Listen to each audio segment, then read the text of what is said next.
हाँ जी, विद्यार्थियों नमस्कार, स्वागत अभिनंदन आप सभी का एक बार पुनः online YouTube channel study bye room पर। प्रिय विद्यार्थियों, शिक्षा मनोविज्ञान विषय का अध्ययन कर रहे हैं और शिक्षा मनोविज्ञान विषय के अंतर्गत जो है हम अधिगम हमारा टॉपिक चल रहा है। अधिगम के बारे में हमने अध्ययन किया है, अधिगम के सिद्धांत पढ़े हैं, अर्थ विशेषताएँ, परिभाषाओं का अध्ययन हमने कर लिया। अधिगम के जो वक्र थे, पठार थे, उनका अध्ययन अपन ने कर लिया। आज जो हमारा जो अंतिम टॉपिक है अधिगम से संबंधित, वो है अधिगम के अंतर्गत आने वाली कठिनाइयाँ या आप लर्निंग डिसऑर्डर उसको कह सकते हो कि अधिगम के अंतर्गत एक बच्चे को कौन-कौन सी कठिनाइयाँ आती है, कौन-कौन से मनोरोग हैं जिनसे एक बालक ग्रस्त हो सकता है और उसके अधिगम में परेशानी पैदा हो सकती है। तो आइए स्टार्ट करते हैं आज की क्लास। और आज का जो टॉपिक है आप हेडिंग डाल लें, अधिगम निर्योग्यताएँ। अधिगम निर्योग्यताएँ आप कह सकते हैं, निर्योग्यताएँ कह सकते हैं। या विद्यार्थियों अधिगम अक्षमता भी आप इसको कह सकते हो, निर्योग्यता कह सकते हो, अक्षमता कह सकते हो, अक्षमता, या फिर आप इसको अधिगम से संबंधित कठिनाई भी कह सकते हो। ठीक है, कुछ भी आप कह सकते हो। इन तीनों में से कोई भी नाम जो है, इनका अर्थ एक ही है कि एक बालक को सीखने से संबंधित क्या क्या परेशानियां हो सकती है, यानी कि जब वो अधिगम करेगा, सीखेगा, तो उस दौरान उसको कौन कौन सी मानसिक परेशानियां हो सकती है, मनोरोग उसको हो सकते हैं। उन मनोरोगों की चर्चा जो है आज की इस क्लास के अंतर्गत अपन करने वाले हैं। ठीक है, तो एक एक की बात करते हैं। 12 से 14 ऐसे मनोरोग हैं जिनके बारे में अपन जो है आज अध्ययन करेंगे। तो चलिए एक एक की बात करते हैं विद्यार्थियों। सबसे पहला जो अधिगम की नियोग्यता है या एक बालक के सीखने की सबसे पहली जो कठिनाई है, उसकी मानसिक रूप से जो उसको कठिनाई पैदा होती है, वो है विद्यार्थियों डिस्ग्राफिया। डिस्ग्राफिया, देखिए नाम से ही मालूम चल रहा है, थोड़ा ट्रिक के माध्यम से पढ़ने का प्रयास करेंगे ताकि क्या है कि आपको बार बार क्लास देखनी नहीं पड़े, एक बार में ही जो है आपके कॉन्सेप्ट क्लियर हो जाए और आसानी से आप लंबे समय तक उसको याद रख सकें। तो थोड़ा सा ट्रिक का प्रयोग करेंगे। देखिए डिस्ग्राफिया, जैसा आपको नाम से ही मालूम चल रहा है, ग्राफिया, ग्राफिया का मतलब है ग्राफ। और ग्राफ आप कोई बनाते हैं तो आपको लिखना पड़ता है, यानी कि आपको रेखाएं खींचनी पड़ती है, आपको कोई ना कोई आकार बनाना पड़ता है। यानी कि ये जो विकार है विद्यार्थियों डिस्ग्राफिया, ये किससे संबंधित हो सकता है? ग्राफ आपको बनाना पड़ेगा, बनाना पड़ेगा तो आपको लिखना पड़ेगा, लिखना पड़ेगा, कोई ना कोई आपको चित्र बनाना पड़ेगा, ग्राफ के रूप में आपको उसको दर्शाना पड़ेगा, तो आपको लिखना पड़ेगा, लिखना पड़ेगा। इसका मतलब जो है विद्यार्थियों डिस्ग्राफिया जो है वो कैसा विकार है? लेखन से संबंधित विकार है। आप इसमें लिखेंगे लेखन से संबंधित विकार, लेखन से संबंधित विकार। जो लेखन से संबंधित विकार होता है उसे क्या कहा जाता है मनोविज्ञान की भाषा में? डिस्ग्राफिया कहते हैं। ग्राफ से ध्यान रख लेना, ग्राफ आपको बनाना पड़ेगा, उसे कॉपी में लिखना पड़ेगा, लिखना पड़ेगा, बनाना पड़ेगा। इसका मतलब कौन सा विकार है? ये लेखन से संबंधित विकार है, लेखन का विकार है। इसका मतलब है विद्यार्थियों कि जब बालक में ये विकार आता है तो बालक क्या करता है कि अक्षरों को जो है उल्टे बनाने शुरू कर देता है। आपने देखा होगा, इसको मिटाते हैं नीचे वाले को, एक्स्ट्रा जो उसको मिटाते हैं। हाँ, आपने देखा होगा कि प्राइमरी के कई बच्चे जो होते हैं वो, उनको जब गिनती सिखाते हैं प्राइमरी क्लास के टीचर, तो मान लीजिए उनको 6 लिखने के लिए दिया है, तो वो इस 6 को या तो विद्यार्थियों इस तरह से लिखेंगे या फिर वो क्या करेंगे कि इस 6 को इस तरह से 9 लिख देंगे। तो ये जो विकार है, ये लेखन से संबंधित विकार है, इसे हम डिस्ग्राफिया बोलते हैं। या मान लीजिए गणित का कोई अक्षर दे दिया उनको, डी लिखने के लिए दे दिया, तो वो विद्यार्थियों डी को किस तरह लिखेंगे? वो इस तरह से लिखेंगे। ठीक है, उल्टे लिख रहे हैं अक्सर। तो ये लेखन से संबंधित विकार है, इसीलिए इसको क्या कहा गया है? डिस्ग्राफिया कहा गया है। ठीक है, समझ में आ गया? पेपर में जब प्रश्न आता है तो सीधा-सीधा प्रश्न आता है, कोई एग्जाम्पल देता नहीं है पेपर में आपको। एग्जामिनर सीधा-सीधा आपको लिखता है कि निम्न में से लेखन से संबंधित विकार है, निम्न में से पठन से संबंधित विकार नहीं है। ठीक है, ऐसे प्रश्न आते हैं। तो वहाँ पर आपको टू द पॉइंट आपको सीधा-सीधा याद रखना है कि भई ग्राफ या ग्राफ बनाना पड़ेगा, लिखना पड़ेगा। इसका मतलब डिस्ग्राफिया जो मनोरोग है, वो किससे संबंधित है? लेखन से संबंधित है। ठीक है? चलिए, पहला हो गया। अब देखिए दूसरा देखते हैं विद्यार्थियों।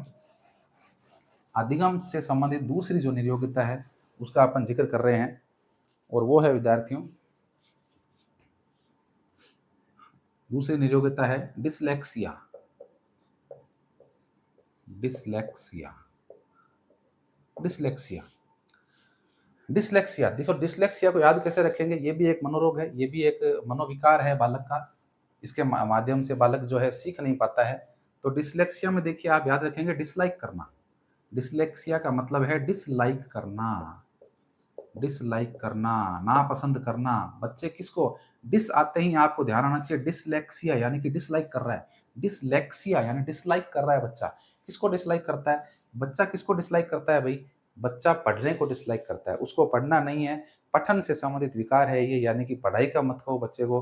पढ़ाई का कहते ही बच्चा जो है वो अंदर से उसके एक तरह से गोली सी लगती है उसके, ये समझ लो आप। पढ़ने कहते हैं तो किसी भी बच्चे को पढ़ना अच्छा नहीं लगता है, हालांकि कुछ बच्चों को अच्छा लगता है, ऐसी बात नहीं है, लेकिन लगभग जो हम देखते हैं औसत रूप से जो बच्चे हैं वो पढ़ना पसंद नहीं करते हैं। पढ़ना नहीं है किसी को भी।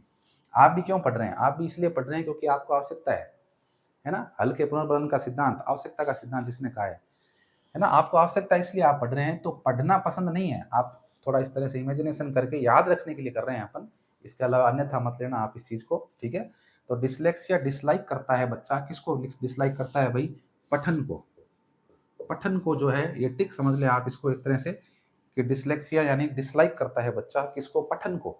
यानी पठन से संबंधित विकार है ये। विकार कैसा है विद्यार्थियों? पठन से संबंधित है, पठन से संबंधित विकार है ये। पठन से संबंधित है इसका मतलब बच्चा जब भी कुछ पढ़ेगा तो पढ़ते समय वो कोई ना कोई गलती करेगा। जैसे मान लीजिए आप बच्चे को आप शब्द बोलना है, आप, तो इस आप को आप ना बोल करके वो क्या बोलेगा? आप बोलेगा। आप बोलेगा। आपके घर में भी छोटे बच्चे हैं, आपने देखा होगा इस तरह का व्यवहार प्रदर्शित करते हैं। शब्द हम कुछ बोलते हैं लेकिन वो कुछ और बोल देता है। आपने देखा होगा एक वीडियो वायरल हुआ था एक बच्चे का, अफ़गानिस्तान या पाकिस्तान का बच्चा था, पीछे तो देखो, पीछे तो देखो, है ना? तो उस वीडियो के अंदर वो जो व्यक्ति होता है उससे बातचीत कर रहा होता है, तो वो बच्चा उसको कहता है पीछे तो देखो, पीछे देखो। जब वो कहता है पीछे कुछ नहीं है, तो पीछे क्या है? तो पीछे कुछ नहीं, पीछे मुर्गी है। तो वो व्यक्ति बोलता है पीछे मुर्गी है, लेकिन वो बच्चा क्या बोलता है? मुगरी है, मुगरी। मतलब मुर्गी को मुगरी बोलता है वो। तो ये क्या है? ये विद्यार्थियों डिसलेक्सिया है, यानी कि पठन से संबंधित विचार है, विकार है एक तरह का। यानी कि पठन में दिक्कत आएगी बच्चे को जब पढ़ेगा। पठन का मतलब बोलेगा वो देख करके या सुन करके बोलेगा, उसको पठन बोलेंगे। तो वो उसको पठन में दिक्कत आ रही है, वो शब्दों को सही नहीं बोल पा रहा, तो पठन से संबंधित विकार है। या मान लीजिए आप उसको बट, बट शब्द है, अब बट बोलना है लेकिन वो क्या बोलेगा? वो बोलेगा पट, पट, बट को पट बोलेगा। इस तरह से शब्दों का विकार आएगा, यानी पठन से संबंधित पढ़ने में बच्चे को दिक्कत आएगी, पढ़ नहीं पाएगा वो। बोलेगा तो शब्दों को गलत तरीके से बोलेगा, उच्चारण जो है उसका सही नहीं हो पाएगा, तो उसको हम बोलेंगे डिसलेक्सिया, यानी बच्चा डिसलाइक कर रहा है पढ़ने को। ठीक है? चलिए, ये दो हो गए विद्यार्थियों, दो विकार हो गए। अगला बात करते हैं अपन, अगला जो विकार है विद्यार्थियों वो है अप्रेक्सिया। तीसरा जो प्रकार है वो है विद्यार्थियों अप्रेक्सिया। अब अप्रेक्सिया को कैसे याद करें? अप्रेक्सिया एक्चुअल में है क्या?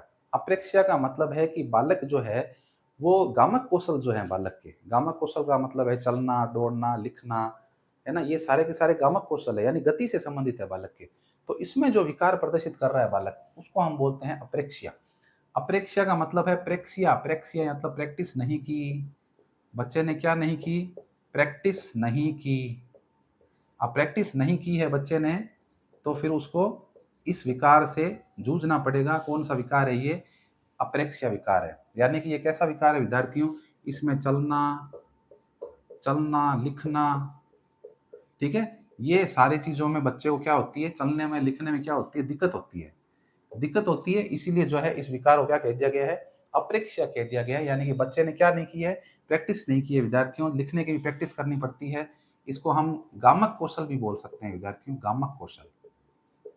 गामक कौशल, गामक कौशल का मतलब है कि जिसमें गति, गति का जिसमें रोल हो, यानी कि गति जहां पर हो रही है शरीर के अंगों में, उसको गामक कौशल बोलते हैं। और लिखना जैसे है, लिखना विद्यार्थियों सूक्ष्म गामक कौशल है, ध्यान रखना। गामक कौशल तो है लेकिन किस प्रकार का है? सूक्ष्म गामक कौशल है ना? अगर प्रश्न आ जाए कि निम्न में से सूक्ष्म गामक कौशल कौन सा है? चलना, फिरना, उछलना, कूदना, लिखना, तो लिखना होगा उसमें, ठीक है? लिखना सूक्ष्म गामक कौशल है। चित्र बनाना, लिखना, ये सारे सूक्ष्म गामक कौशल के अंतर्गत आते हैं। तो विद्यार्थियों गामक कौशल के अंदर अगर बालक के दिक्कत आ रही है, विकार आ रहा है, तो वो क्या कहलाएगा? वो अप्रेक्ष्य प्रकार का अधिगम की निरोगिता कहलाएगी मनोविज्ञान के अनुसार। याद कैसे करेंगे? अप्रेक्सिया यानी कि प्रैक्टिस नहीं की है, बच्चे ने प्रैक्टिस नहीं की है, तो ये विकार जो है बालक के अंदर आ गया है। ठीक है? इंक थोड़ी डालनी पड़ेगी, बहुत फीका चल रहा है। इंक डाल लेता हूँ विद्यार्थियों 1 मिनट में।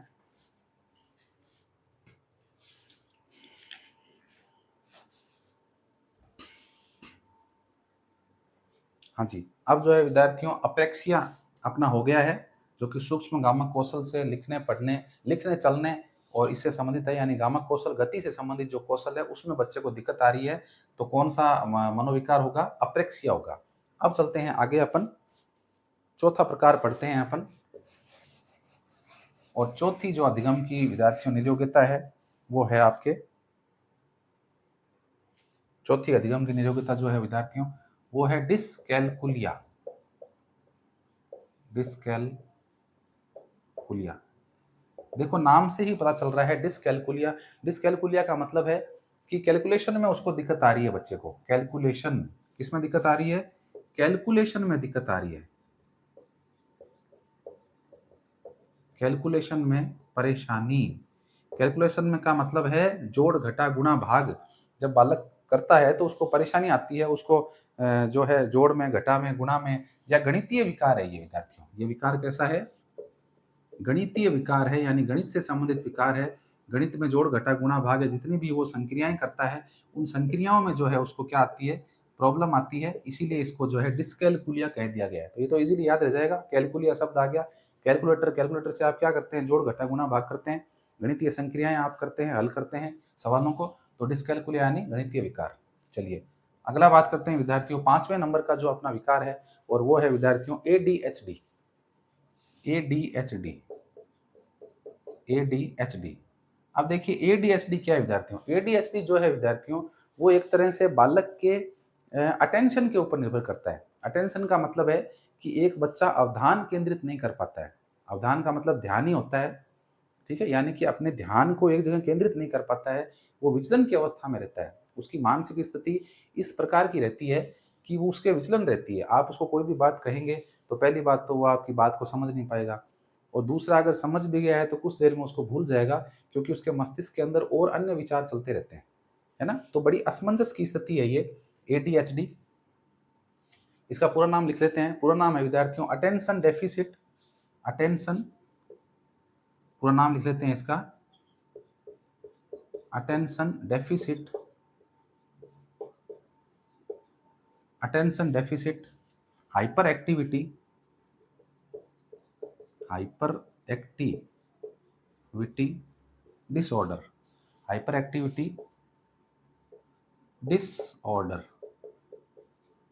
डिसऑर्डर, ठीक है? Attention deficit hyper activity disorder, यानी कि इसके अंदर क्या होता है? बच्चा जो है अटेंशन नहीं रख पाता, यानी कि अपने ध्यान को जो है केंद्रित नहीं कर पाता एक जगह। इस वजह से ये जो है डिसऑर्डर बच्चे के अंदर पाया जाता है, ठीक है? ये मनोविकार जो है, डिसऑर्डर जो है बच्चे के अंदर पाया जाता है। तो अधिगम कैसे करेगा? आप खुद सोचिए। एक बच्चा जो विचलन की अवस्था में है, जो विचलित रहता है, जो टीचर के द्वारा कही गई बातों को सुन नहीं पा रहा, समझ नहीं पा रहा, और ना ही समझने की उसके अंदर क्षमता है, तो कैसे वो चीज़ों को सीख पाएगा? किस तरह से वो लर्निंग कर पाएगा? नहीं कर पाएगा। तो इसीलिए इसको जो है अधिगम की निरोग्यता के अंदर, एक रोग, मनोरोग के अंदर इसको शामिल किया गया है, जिसका नाम है ADHD, attention deficit hyper activity disorder, ठीक है? तो ये 5 प्रकार के जो है विद्यार्थियों अपने अधिगम की निरोग्यताएं हो गई है। छठे प्रकार की जो है विद्यार्थियों बात कर लेते हैं। छठे प्रकार की अधिगम की जो निरोग्यता है वो है विद्यार्थियों प्रोजेरिया। देखिए प्रोजेरिया में क्या होता है? प्रोजेरिया के अंदर एक बच्चा जिसकी उम्र कम है, लेकिन उसमें वृद्धावस्था के लक्षण दिखाई देते हैं, यानी कि बूढ़ा दिखाई देता है। बच्चा यंग है, यंग एज में है, 10 साल का बच्चा है, लेकिन वो दिखाई देता है 40-45 साल का या 50 साल का दिखाई देता है।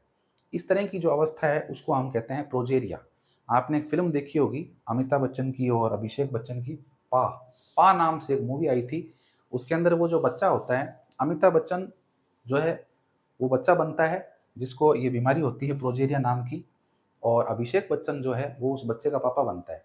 यानी कि उल्टा हो गया, अमिताभ का बेटा है अभिषेक, लेकिन उस फ़िल्म के अंदर अमिताभ तो बेटे का रोल करता है, लेकिन अभिषेक जो है वो पापा का, पिता का रोल करता है, और वो उसके पीछे कंधे पर ही बैठा होता है। अधिकतर उसको कंधे पर ऐसे इस तरह पीछे बैठा करके उसको चलता हुआ दिखाते हैं, है ना? फ़िल्म के जो पोस्टर है उसके अंदर भी इस तरह से दिखाया गया है उसको, वो बच्चा पीछे बैठा है इस तरह से पकड़ के, और अभिषेक ने जो है उसको पकड़ रखा है। तो वो जो बच्चा होता है विद्यार्थियों, पा फिल्म के अंदर वो प्रोजेरिया रोग से ग्रस्त होता है, यानी कि बाल्यावस्था के अंदर वृद्धावस्था के लक्षण प्रकट करना। तो इसमें क्या लिखेंगे आप? बाल्यावस्था में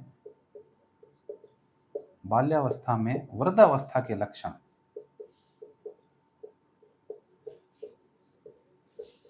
वृद्धावस्था के लक्षण प्रकट होना। ठीक है, फिल्म देखना, बहुत अच्छी फिल्म है, बहुत इमोशनल फिल्म है, परिवार को लेकर के सामाजिक फिल्म है, एक काफ़ी अच्छी फिल्म बनाई है ये, देखना आप इसको। प्रोजेरिया रोग से ग्रस्त होता है वो। ठीक है, तो बाल्यावस्था के अंदर, बचपन के अंदर ही वृद्धावस्था के यानी बुढ़ापे के जो है लक्षण प्रकट हो रहे हैं, जिसे क्या कहा गया है विद्यार्थियों? प्रोजेरिया रोग कहा गया है। अगला देखिए, 7वें नंबर का जो डिसऑर्डर है, अधिगम की जो अक्षमता है, उसकी बात करते हैं अपन, और वो है डिस्मोर्फिया। डिस्मोर्फिया, देखिए डिस्मोर्फिया का मतलब है कि ये एक ऐसी अधिगम की निरोगता है जिसके अंतर्गत बालक जो है वो अपने अंगों को लेकर के चिंतित रहता है। यानी कि किशोरावस्था के अंदर या बाल्यावस्था के अंदर बालक बार बार शीशे में अपने अंगों को देखता है, अपने चेहरे को देखता है, अपने हाथों को, पैरों को, अपने शारीरिक गठन को देखता है, और देख करके अपना अंदर जो है एक भ्रांति बना लेता है कि मेरा ये अंग बड़ा है, मेरा ये अंग छोटा है। मान लीजिए बच्चे की नाक लंबी है, या लड़की है, लड़का है, दोनों पे लागू होती है ये चीज़। ये रोग दोनों में हो सकता है, चाहे लड़का हो चाहे लड़की हो। तो वो शीशे के सामने देखते हैं कि मेरा नाक लंबा है, टेंशन लेते हैं, दिमाग में इस तरह का एक विचार बना लेते हैं, मेरा तो नाक लंबा है, मेरी तो आँखें छोटी है, मेरे होंठ बड़े हैं, मेरे कान छोटे हैं, ठीक है, मेरा रंग काला है। इस तरह से जो है विचार प्रकट कर लेते हैं बच्चे अपने अंदर ही अंदर, एक तरह से मानसिक रूप से जो है विषाद से ग्रस्त हो जाते हैं। तो इसी को जो है मनोविज्ञान की भाषा के अंदर एक रोग बताया गया है, और इसको नाम दिया गया है डिस्मोर्फिया। अब देखिए इसको याद कैसे करेंगे? मोरफिया, मोर का मतलब क्या होता है? ज़्यादा। ये दिल मांगे मोर, आहा, है ना? दिल मांगे मोर, ज़्यादा ज़्यादा ज़्यादा मांगे। कौन सा, किसका ऐड है ये? पेप्सी का है, थम्स अप का है, मेरे को ध्यान नहीं आ रहा है। तो ऐड आता है ना उसमें, मेरा दिल मांगे मोर, मोर का मतलब होता है ज़्यादा। तो ज़्यादा इसका मतलब, इसको याद कैसे करेंगे? डिस्मोर्फिया, डिस्मोर्फिया का मतलब है ज़्यादा, यानी कि बालक ऐसा सोचता है, ऐसा विकार बनाता है अपने मस्तिष्क में कि मेरे शरीर के अंग बड़े हैं, मेरे शरीर के कुछ अंग छोटे हैं। तो ऐसा सोच करके बालक के अंदर जो कमी आ जाती है, जो डिसऑर्डर आ जाता है, जो अक्षमता आ जाती है, उसी को क्या कहा गया है? अधिगम की निरोगता कहा गया है, और नाम दे दिया गया है डिस्मोर्फिया। ठीक है, याद हो गया इस ट्रिक के माध्यम से? चलिए लिख लेते हैं, बालक द्वारा, अब बालक में बालिका भी आ गई है ना, ये मत कहना आप। बालक या बालिका के द्वारा, बालक द्वारा अपने अंगों में, अपने अंगों में कमी व बढ़ोतरी को लेकर विकार उत्पन्न होना, विकार उत्पन्न होना। ठीक है, अंगों में कमी या बढ़ोतरी को लेकर विकार उत्पन्न होना। जैसे जैसे मेरी आंखें छोटी है, अब ये भी समस्या होती है कईयों के, आंखें छोटी कईयों को अच्छी नहीं लगती है। मेरी आंखें छोटी है, मेरी आंखें छोटी है, या मेरा नाक बड़ा है, इस तरह के जो विकार होते हैं विद्यार्थियों, ये क्या कहलाते हैं? डिस्मोर्फिया कहलाते हैं। ठीक है, तो 7 प्रकार के विकार अपन ने पढ़ लिए हैं। छोटा छोटा एक एक लाइन के अंदर लिखना चाहो तो आप लिख लेना, ज़्यादा लिखने की आवश्यकता नहीं है इसके अंदर। प्रश्न आएगा जब सीधा ही आएगा कि बालक के द्वारा अपने अंगों में कमी या बढ़ोतरी को प्रदर्शित करने वाला विकार कौन सा है, तो उत्तर लिख देना आप। मोर आते ही, मोर यानी ज़्यादा, यानी ज़्यादा ज़्यादा लग रहा है, बच्चों को लग रहा है कि मेरा शरीर का कोई अंग ज़्यादा बड़ा है, तो ज़्यादा की हो गई, कमी कमी भी आ गई कि भाई मेरी आंखें छोटी है, तो इस तरह का विकार आता है, तो उसको हम क्या बोलते हैं? डिस्मोर्फिया बोलते हैं। ठीक है, चलिए अगले की बात करते हैं। 7 अपने हो चुके हैं, अधिगम की निरोगताएं जो है विद्यार्थियों 7 हो चुकी है। अगली बात करते हैं, और अगला विकार है जो है विद्यार्थियों डिस्थीमिया। डिस्थीमिया, डिस्थीमिया, देखो डिस्थीमिया, डिस्थीमिया, डिप्रेशन, डी से डिप्रेशन, डी से क्या होगा विद्यार्थियों? डिप्रेशन हो जाएगा। डिप्रेशन का मतलब क्या होता है? डिप्रेशन का मतलब होता है तनाव। आप ऐसे याद रखना इसको, इस ट्रिक के माध्यम से याद रखना, D for depression. D for depression, depression मतलब तनाव, यानी कि ये एक ऐसा रोग है, इसके अंदर व्यक्ति भयंकर तनाव की स्थिति में चला जाता है। यानी कि कोई समस्या होती है व्यक्ति के सामने, और उस समस्या की वजह से वो बहुत ज़्यादा सोच विचार करता है और अंदर ही अंदर सोच विचार करते एक बहुत भारी तनाव की स्थिति पैदा हो जाती है। मन के अंदर द्वंद चलता रहता है, क्या करूँ, क्या नहीं करूँ? और इस अवस्था के अंदर व्यक्ति आत्महत्या भी कर लेता है। तो ये वही डिस्थीमिया रोग है, मनोरोग है, जिसके चलते व्यक्ति आत्महत्या तक कर लेता है ना? तो भयंकर तनाव की अवस्था है। क्या लिखोगे आप इसमें? भयंकर तनाव की अवस्था। भयंकर तनाव की अवस्था। भयंकर तनाव की जो अवस्था है, उसी को जो है विद्यार्थियों का कहा जाता है, डिस्थीमिया कहा जाता है। याद कैसे रखेंगे? डी से डिप्रेशन, डिप्रेशन मतलब तनाव, और तनाव होगा तो क्या हो जाएगा? डिस्थीमिया हो जाएगा। ठीक है, चलिए अगला चलते हैं। नवा प्रकार, नवा निरोगता का प्रकार है विद्यार्थियों, इसका नाम है एक्रोफोबिया। एक्रोफोबिया। देखो, फोबिया का मतलब क्या होता है? फोबिया का मतलब तो डर होता है।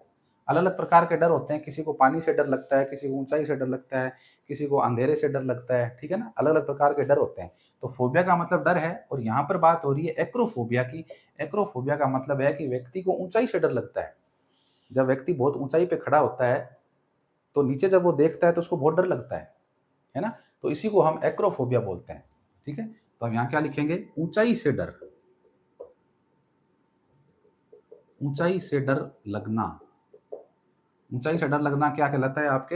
एक्रोफोबिया कहलाता है। याद कैसे रखेंगे? देखो, ए क्रो, एक क्रो, एक कौवा, एक क्रो माने कौवा, एक कौवा।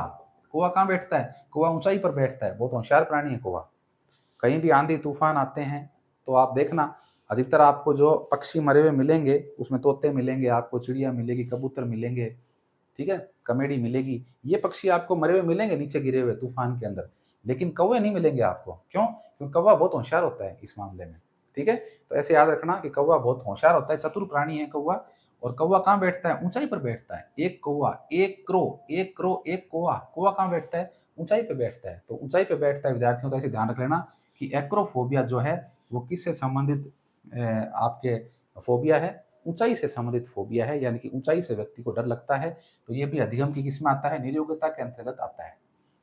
ठीक है, तो समझ में आ गया आपके एक्रोफोबिया। चलिए आगे बात करते हैं विद्यार्थियों, एक्रोफोबिया के बाद में अगला अपना जो है अधिगम निरोगता का प्रकार है, जिसका नाम है ऑटिज्म। ऑटिज्म। ऑटिज्म। ऑटिज्म आपने देखा होगा कि ऑटिज्म का मतलब क्या होता है? ऑटिज्म का मतलब होता है विद्यार्थियों की एक व्यक्ति या बालक जब असामाजिक व्यवहार प्रकट करने लगता है।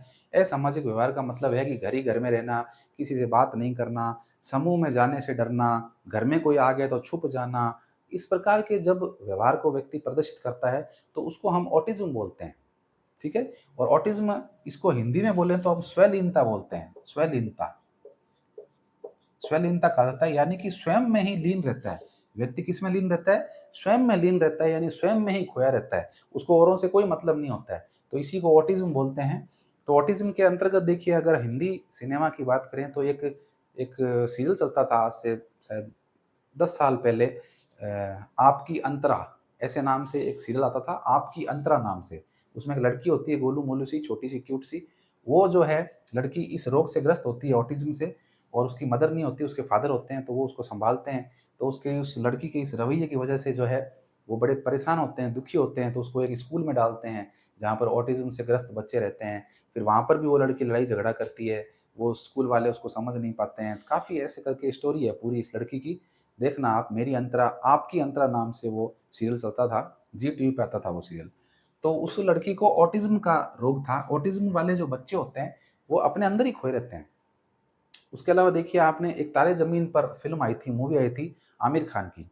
तो उसमें जो दरअसल सफ़ारी नाम का जो लड़का होता है वो भी ऑटिज़्म से ग्रस्त दिखाया गया है। यानी कि वो बच्चा पढ़ता नहीं है, पढ़ने में उसका इंटरेस्ट नहीं होता है, उसको मछलियाँ देखना अच्छा लगता है एक्वेरियम के अंदर, उसको जो है चिड़िया, उड़ती हुई चिड़िया अच्छी लगती है, चहचहाते हुए पक्षियों की आवाज़ सुनना उसको अच्छा लगता है, उसको ड्राइंग करना अच्छा लगता है, उसको पेंटिंग करना अच्छा लगता है, उसको जंगल में जाकर के पक्षियों के साथ समय बिताना अच्छा लगता है। ऐसी चीज़ें वो बच्चा करता है। तो वो बच्चा भी किस बीमारी से ग्रस्त होता है? ऑटिज़्म से ग्रस्त होता है। और फिर उसकी स्कूल के अंदर Aamir Khan as a teacher बन के आते हैं, और फिर उसकी उस निरोगता को वो पहचानते हैं कि ये बच्चा बच्चा जो है ऑटिज़्म से ग्रस्त है, और फिर उस बीमारी के को जान करके और फिर उसके साथ उसी तरह का वो व्यवहार व्यवहार करते हैं। है ना?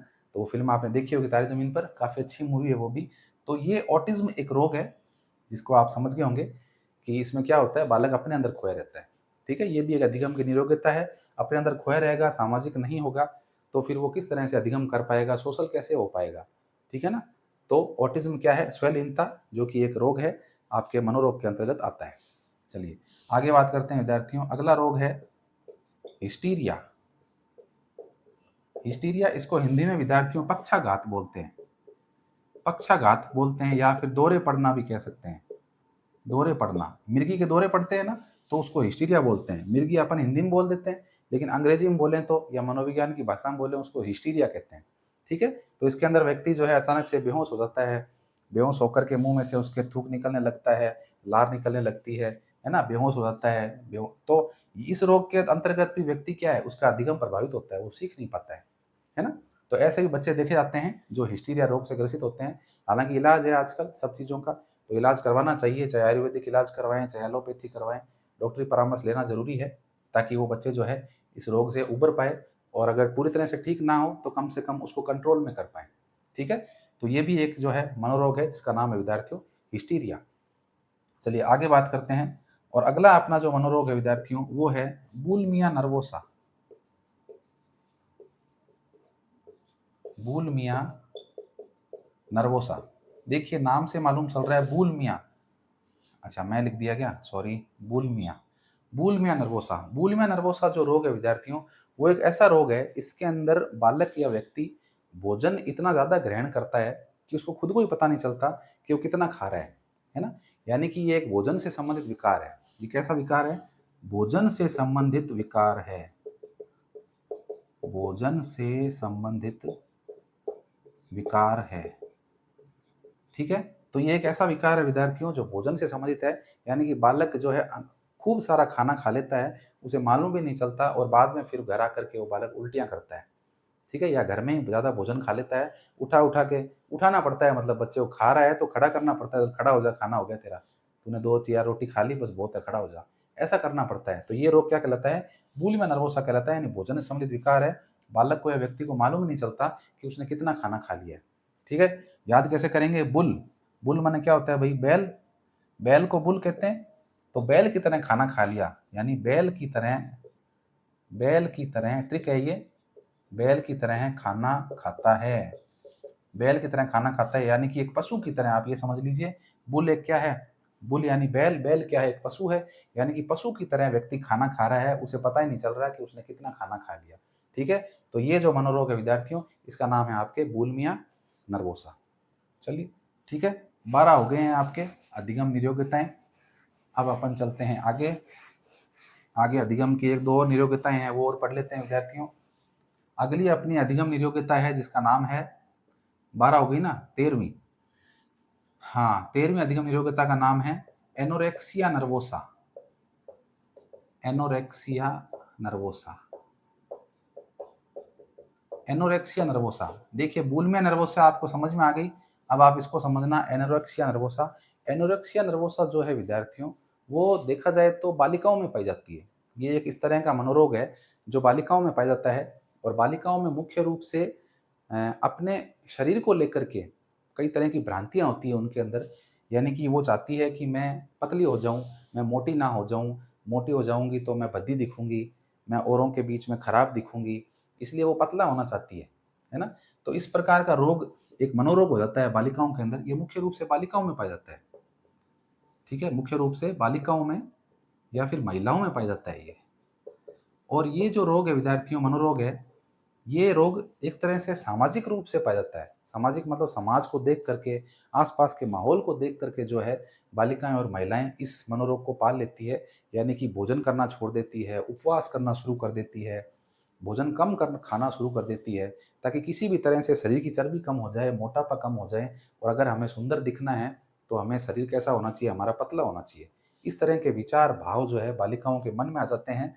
इसी को जो है मनोविज्ञान के अंदर मनोरोग का नाम दिया है जिसका नाम है एनोरेक्सिया नर्वोसा, ठीक है? तो इसमें क्या लिखेंगे आप? इसमें आप लिखेंगे शरीर शरीर को शरीर को शरीर को पतला रखने, शरीर को पतला रखने के लिए, शरीर को पतला रखने के लिए व फिट दिखने के लिए, फिट दिखने के लिए बालिकाओं के द्वारा, बालिकाओं के द्वारा किशोरावस्था में, क्योंकि किशोरावस्था में होती हैं इस तरह की चीजें, किशोरावस्था में ही बार बार जो है बालक बालिका शीशे में अपना चेहरा देखते हैं, अपने बालों को देखते हैं, दिन में 10 बार चेहरा धोते हैं, फेयर लवली लगाते हैं, फेयर एंड हैंडसम लगाते हैं। तो ये सारी किशोरावस्था में चीजें होती है। बाद में तो पता चल जाता है क्या सच्चाई है क्या है ना, कि भाई इससे मेकअप से इससे कुछ नहीं होगा, चेहरे से रंग से कुछ नहीं होता है, व्यक्ति में गुण होते हैं, गुणों की पूजा होती है। तो गुणों को विकसित करना जरूरी है, कैरियर पे ध्यान देना जरूरी है, ना कि फेस पे ध्यान देना, है ना। तो बाद में मालूम चल जाता है, लेकिन किशोरावस्था के अंदर ये रहता है कि अद्वितीय दिखने की चाह होती है, यानी कि यूनिक दिखना है, सबसे अलग दिखना है अपने को, है ना। तो इस तरह के विचार आते रहते हैं बालक बालिकाओं के मन में, कोई बड़ी बात नहीं, स्वाभाविक बात है, ये सभी के मन में आते हैं। तो शरीर को पतला रखने के लिए, फिट दिखने के लिए बालिकाओं के द्वारा किशोरावस्था में होने वाला मनोरोग है ये, ठीक है। किशोरावस्था में होने वाला मनोरोग है। अधिकतर जो है ये टीवी जितने हैं, टीवी के ऊपर है, फिल्म है, सीरियल है, इनमें जब एक्ट्रेस को जब बालिकाएं देखती है तो वो चाहती है कि हम भी इनके जैसा बन जाएं, लेकिन शायद उनको ये पता नहीं है कि जो एक्ट्रेस हैं वो केवल रोटी खाना कम करके ऐसा फिगर या इस तरह की बॉडी नहीं बनाती है, बल्कि वो जो संतुलित चीज़ें हैं, जो संतुलित आहार है, उसको ग्रहण करती है। रोटी भले ही कम खाओ, लेकिन और चीज़ों के ऊपर ध्यान देती है ना। जैसे आपके फ्रूट्स हैं, दूध हैं, ऑमलेट है, एग है, वेज है, नॉन वेज है, जितना भी है, और चीज़ों पे ध्यान देती है वो। ये नहीं है कि रोटी कम कर दी, भूखे मर रहे हैं बैठे, उससे पतले हो जाएंगे, ऐसे नहीं होता। ऐसे पतला होना किसी काम का नहीं है, और दूसरे रोगों से ग्रस्त हो जाओगे। पतले तो हो जाओगे लेकिन दूसरे रोग लग जाएंगे आपको, है ना। तो ये चीज़ ध्यान रखनी है। तो ये एक रोग पाया जाता है एनोरेक्सिया नर्वोसा, जो बालिकाओं में होता है, किशोरावस्था में मुख्य रूप से देखने को मिलता है। शरीर को पतला करने की चाह रहती है, जीरो फिगर, है ना, जीरो फिगर कह दो आप इसको।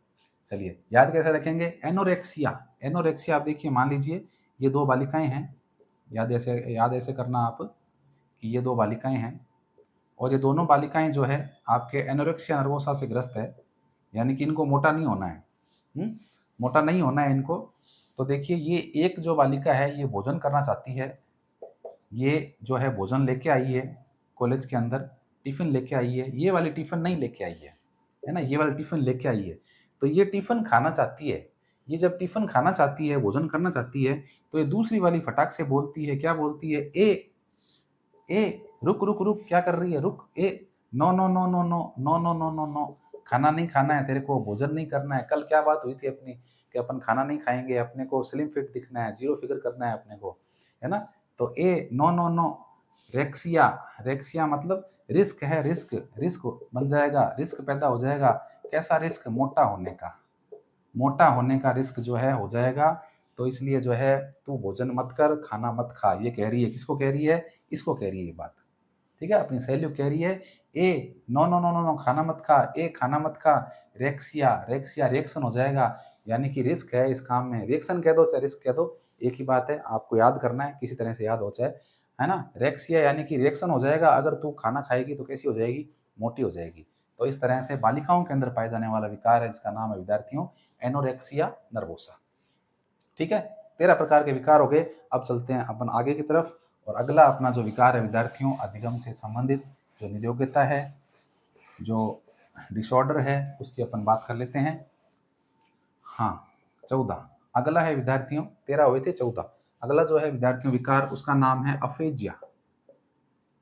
अफेजिया, अब देखिए सीधा याद रखना है इसको, अफेजिया, अफेजिया, फेजिया यानी फ्यूज, ऐसे याद रखेंगे आप। फ्यूज, घर में जब फ्यूज उड़ जाते हैं, है ना, घर में जब लाइट के फ्यूज उड़ जाते हैं तो क्या होता है, घर में लाइट नहीं आती है, लाइट चली जाती है, लाइट नहीं आती है। इसी तरह से इसको याद रखेंगे, फ्यूजिया, अफेजिया यानी फ्यूज, फ्यूज उड़ गए, किसके उड़ गए, पट्टे के। ऐसे ट्रिक बना के याद कर लो, फ्यूज उड़ गए पट्टे के, पट्टे के। पट्टे किसको कहते हैं भाई, पट्टा बेटे को कहते हैं, बच्चे को कहते हैं पट्टा। ये आता है ना कि ये तो बिल्कुल उल्लू का पट्टा है, उल्लू का पट्टा है, इसका मतलब बच्चा है किसका, उल्लू का, उल्लू का पट्टा है ना। पट्टा मतलब ये शब्द जो है अपने पंजाबी भाषा का है शायद, पट्टा शब्द, है ना। तो आप ऐसे याद रखेंगे, फ्यूज उड़ गए पट्टे के, फ्यूज उड़ गए पट्टे के, इसका मतलब किससे संबंधित विचार है विद्यार्थियों, ये पट्ठे, पट्ठे यानी पठन से संबंधित विकार है। तो ये विकार कैसा है? पठन से संबंधित विकार है।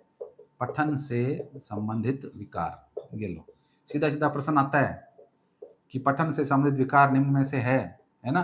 तो बाकी और दे देंगे, एक ही अफेज दे देंगे। तो अफेजिया, अफेजिया, फ्यूज उड़ गए पट्ठे के। किसके फ्यूज उड़ गए? पढ़ने का जैसे ही कहोगे, बच्चे को जैसे ही पढ़ने कहोगे तो उसके फ्यूज उड़ जाएंगे, है ना? पढ़ना किसी को अच्छा नहीं लगता है, बच्चों को किसी को पसंद नहीं है पढ़ना। जैसे ही पढ़ने का बोलोगे तो उसके जो है तोते उड़ जाएंगे, उसके फ्यूज उड़ जाएंगे। तो फ्यूज उड़ गए पट्ठे के, पट्ठे मतलब बच्चे के। किसके उड़ गए फ्यूज? पट्ठे के, बच्चे के फ्यूज उड़ गए। फ्यूज उड़ गए इसका मतलब विद्यार्थियों पट्ठे के, पट्ठे यानी पठन। तो ये विकार किससे संबंधित है? पठन से संबंधित विकार है, जिसका नाम है विद्यार्थियों अफेजिया। चलिए अंतिम विकार पढ़ते हैं अपन, और लास्ट अपना जो है मनोरोग से संबंधित विद्यार्थियों मनोरोग है, जिसका नाम है अलेक्सिया। अलेक्सिया, देखो नाम से मालूम चल रहा है अलेक्सिया। अलेक्सिया यानी कि आलस आ रहा है। अलेक्सिया, अलेक्सिया, आलस आ रहा है, आलस आ रहा है। अलेक्सिया, आलस आ रहा है। क्या आ रहा है? आलस आ रहा है, आलस आ रहा है। अब आलस किस में आ रहा है भाई? पढ़ने में आलस आ रहा है, यानी कि पठन से संबंधित विकार है। ये भी पठन से संबंधित विकार है, जिसका नाम है अलेक्सिया।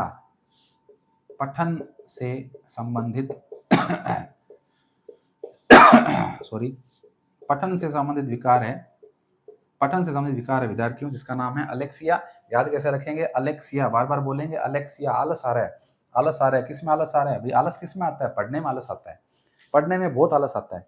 तो पठन से संबंधित विकार है, जिसका नाम है अलेक्सिया। ठीक है, तो ये विद्यार्थियों 14-15 प्रकार के जितने भी आपके विकार थे मनोरोग से संबंधित, उन सब का अपन ने अध्ययन कर लिया है। ठीक है, आई होप आपको अच्छे समझ में आया है। आज के लिए इतना ही, मिलते हैं एक और नए टॉपिक के साथ में। अधिगम के लगभग सारे टॉपिक हो चुके हैं, और मेरे ख्याल से अब अधिगम के अलावा अब जो है नेक्स्ट अपन एक और नया टॉपिक स्टार्ट करने जा रहे हैं अगली क्लास में। जुड़े रहिए हमारे साथ। आज के लिए इतना ही, मिलते हैं एक और नए टॉपिक के साथ। तब तक के लिए नमस्कार।